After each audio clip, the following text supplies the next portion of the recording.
Good afternoon, and welcome to the University of Memphis on this auspicious afternoon. This is a singular honor that His Royal Majesty is here to speak to us today, and we're very grateful that he has chosen the University of Memphis, a great institution, a diverse institution, to help us celebrate a part of the heritage of that diversity here today. I want to welcome all of our guests here today at the university. I want to, in particular, welcome our guests who have come a long way from Ghana, some by way of the embassy in Washington, others as members of the courts here with His Royal Majesty here today. I want to thank a few people. I want to thank Helen Johnson, Rebecca Lallman, and Lauren Shelley for the work that they have done in preparing this afternoon. And I want to thank, in particular, Jim Holt and the Memphis in May leadership group for having had the wisdom to choose Ghana as the honored country this year and to bestow on us the honor of hosting this talk this afternoon.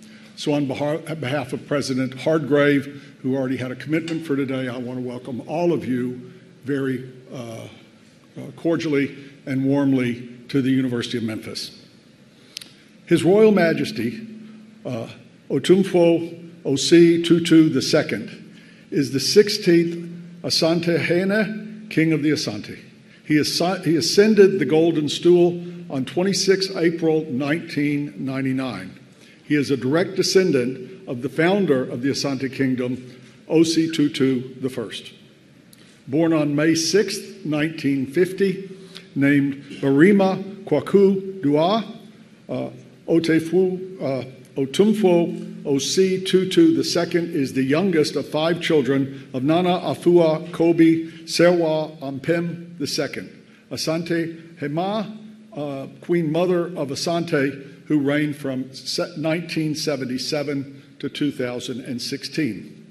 From early childhood, Barima Kwaku Dua came under the tutelage of his uncle, Oheneba Mensah Bonsu, who had been installed as Hiahena in 1952. Otumfuo Osei Tutu II has won great admiration for the unique brand of leadership he has provided the people of Asante in particular and Ghana in general since he assumed the high office of Asantehene and the enormous responsibilities that go with that position. Ever mindful of the importance of peace and stability to good governance, one of his first tasks was to encourage his people to seek the path of arbitration instead of litigation in numerous land and succession disputes that plagued the Asantehene for decades. Otumfuo Osei Tutu II has brought peace and reconciliation to his kingdom ever since he has been in power. So far, he has been able to settle over 500 land and chieftaincy debates, which could have sparked agitations and conflicts in his kingdom and elsewhere. He has established a solid foundation for the cooperation between tradition and modernism by emphasizing the need for tradition to redefine itself in a rapidly changing world without losing its essence. In recognition of this unique leadership role, the government of Ghana appointed him chairman of the Committee of Eminent Chiefs to resolve the Yendi skin affairs, which had already resulted in the murder of King Dagbon and other sub-chiefs, and whose effect was the looming conflict which could have destabilized Ghana as a whole. A lot of work has gone into this sphere, and the intervention has stemmed the tide favorably, allowing the peaceful burial rites of the late Yanaz and ensconcing a new king for the people at Dagbon, bringing peace after 2 decades of war. He has been able to perform these tasks with great wisdom and tenacity of purpose, earning for himself remarkable respect among the people. The vision of Otumfuo Osei Tutu II encompasses education, health, and economic development. With that, I would like you to welcome His Royal Majesty.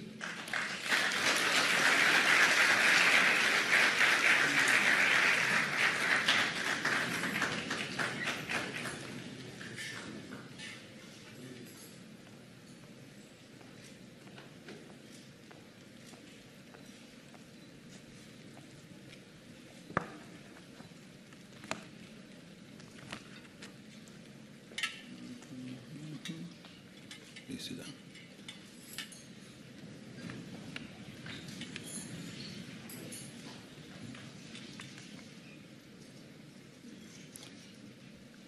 Distinguished ladies and gentlemen, it has been our policy, wherever our duties have taken us, to seek to engage the youth in an educational setting, not only as a reflection of the priority we accord to education, but also because of our recognition that creating understanding among the youth is the surest way to secure the future of the world.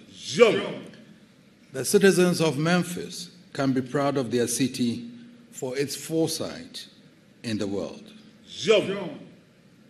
The citizens of Memphis, can be proud of their city for its foresight in establishing the Memphis in May International Festival, and particularly in setting aside a period to salute and celebrate one country. We have traveled several hundred miles from across the oceans in the very heart of Africa to celebrate with the city this year, and it is only right that we make the most of the opportunity to foster greater understanding as a contribution to the enhancement of the relations between the peoples of our two countries. Ghana has been called the Black Star of Africa, the heartbeat of the continent. She was not only the first sub-Saharan country to gain independence from colonial rule, but she spearheaded the struggle for the liberation of the whole continent. At independence, Dr. Kwame Nkrumah, our first president, famously declared that the independence of Ghana is meaningless unless it is linked up with the total liberation of the continent of Africa. That became the mantle of the new nation, and the people of Ghana pursued that struggle until the whole of Africa was freed from colonial rule and evil system of apartheid was brought to an end in South Africa. But freedom did not lead automatically to the fulfillment of the aspirations of the people. Ghana and most of the newly liberated states have had to grapple with overwhelming challenges against which the post-independence leadership could not survive. We have gone through political and economic turbulence of frightening dimensions. We have tested one-party state and tested military rule. Those experiences have informed the choice of the people of Ghana for a multi-party democracy buttressed by the rule of law. Historians and political analysts have often attributed the immediate post-independence travails of Africa to the twin devils of so-called tribalism and the autocratic traits of the leadership of the independence struggle. Such simplistic analysis do little justice to Africa. It ignores a complex historical milieu within which the new states came into being.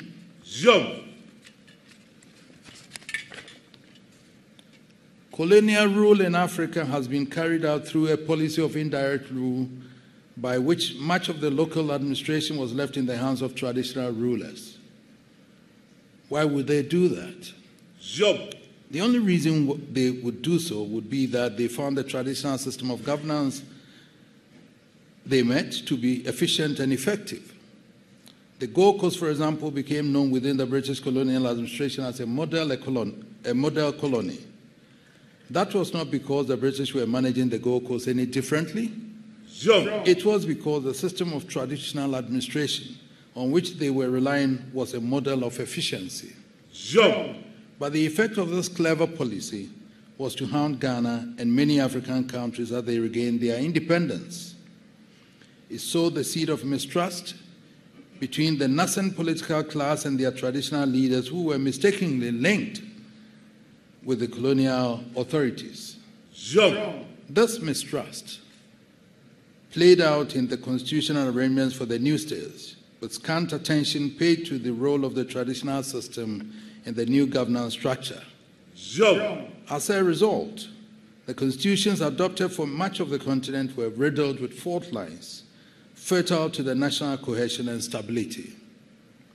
To better appreciate the significance, it will be helpful to take a peep into the history of the Asante Kingdom. Long before the American War of Independence, a number of small but independent states sprang up within the geographical space now called Ghana. They all spoke the same language, but that did not stop them battling each other. Then my great-great-great-uncle, Osetutu I, became king of one of the states. With a spiritual mentor and advisor, he invited all the states and said to them, "We are one people, speaking one language.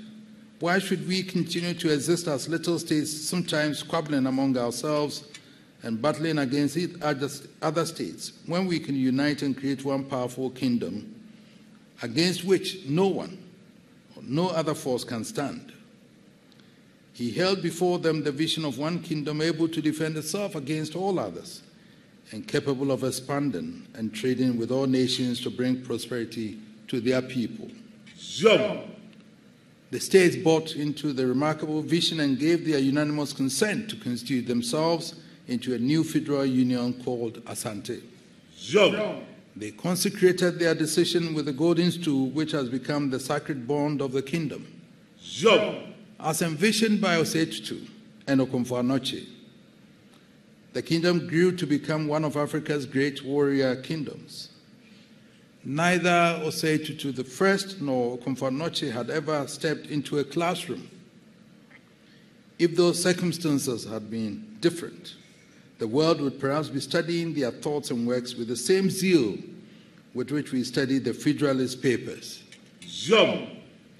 For beyond the vision, the system of governance they established for the kingdom, the military formations they created for the defense of the kingdom, the cultural norms and systems of education they set in trail have endured to this day.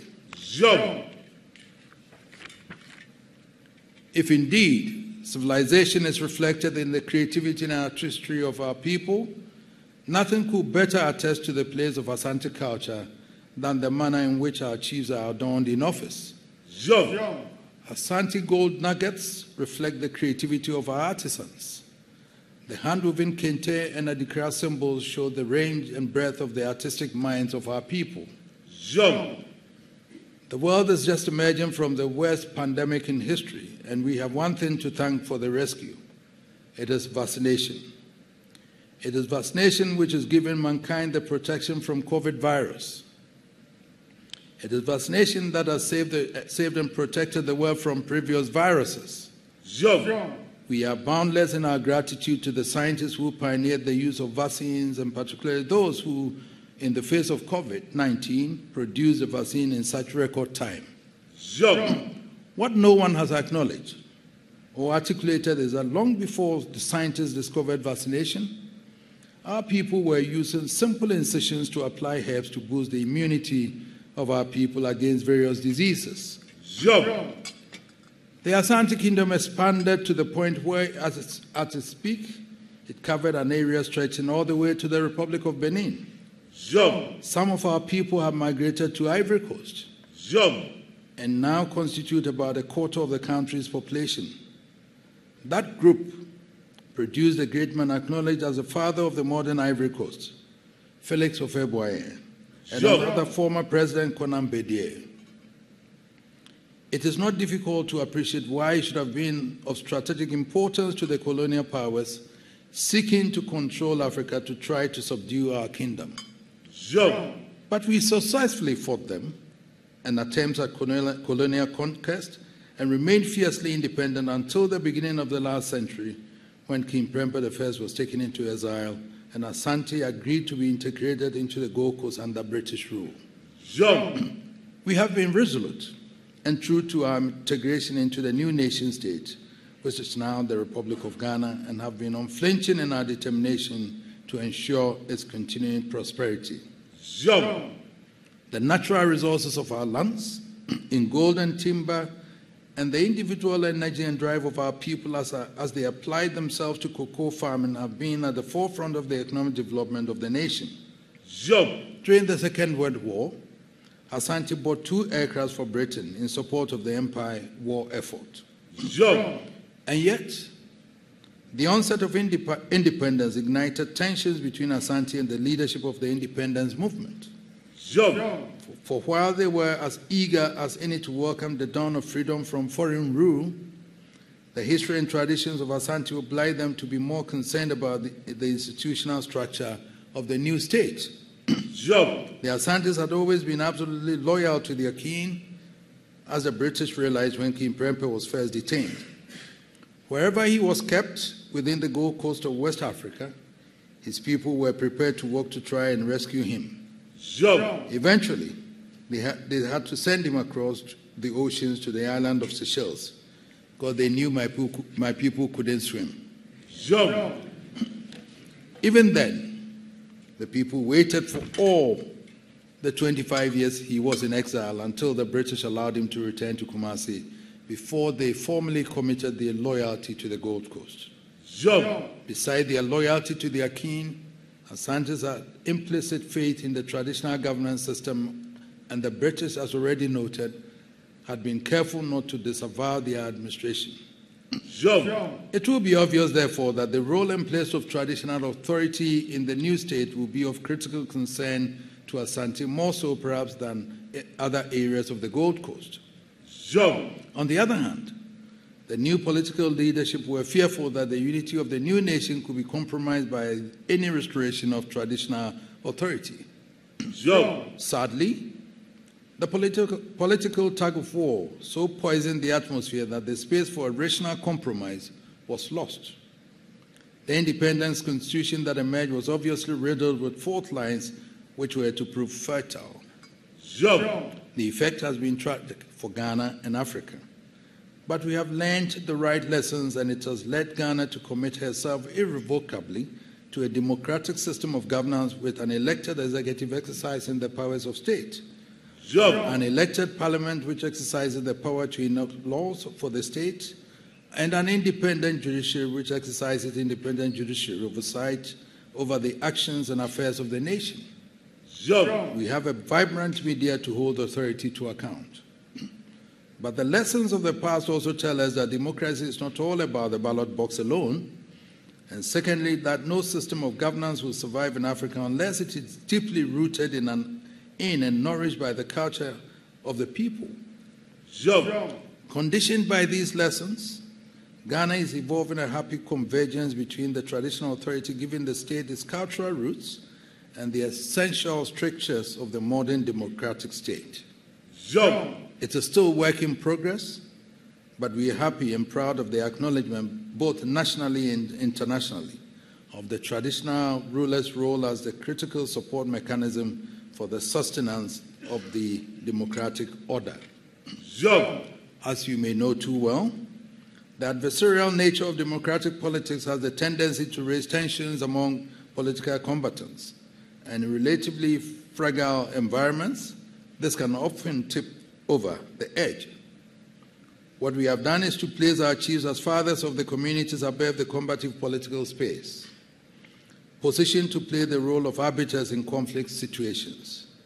Thus far, from the perception of chieftaincy as divisive promoters of tribal conflicts, chieftaincy in Ghana has become the indispensable support mechanism for the sustenance of the democratic order. Additionally, chiefs have become the catalyst of economic development. As the custodians of the land, traditional authorities are vital not only in the acquisition of land for development, but as facilitators and direct partners in the promotion of investment and private enterprise, especially in our rural communities. When we ascended the Golden Stool 23 years ago, we proclaimed education as the ultimate priority of our reign. In furtherance of our priority, we established a foundation to support the education of children from poor backgrounds. It has become, so far, the largest private intervention in education in the country's history, and has provided for students who would otherwise have been deprived of basic education, among them persons who have risen to serve as ministers of state and justices of the courts. Now the current government has introduced the Education free education up to senior high school, which now ensures that all Ghanaian children from whatever background are guaranteed free education. Considering the value of education to the nation, this must be one of the boldest policies of the nation. But it also brings us challenges. It puts a huge strain on the national budget and raises further challenge about the creation of jobs for the increasing number of graduates. I'm sure the brilliant minds assembled here in this audience and beyond will be reassured that Ghana is on the right path, able to weather the storm and sustain its chosen democratic path, and deserves a fulsome support and collaboration from the United States of America. I look forward to initiating collaboration between your university here and our premier University of Science and Technology, the Kwame Nkrumah University of Science and Technology in Kumasi, in the sciences and entrepreneurship development. I thank you all for listening to me.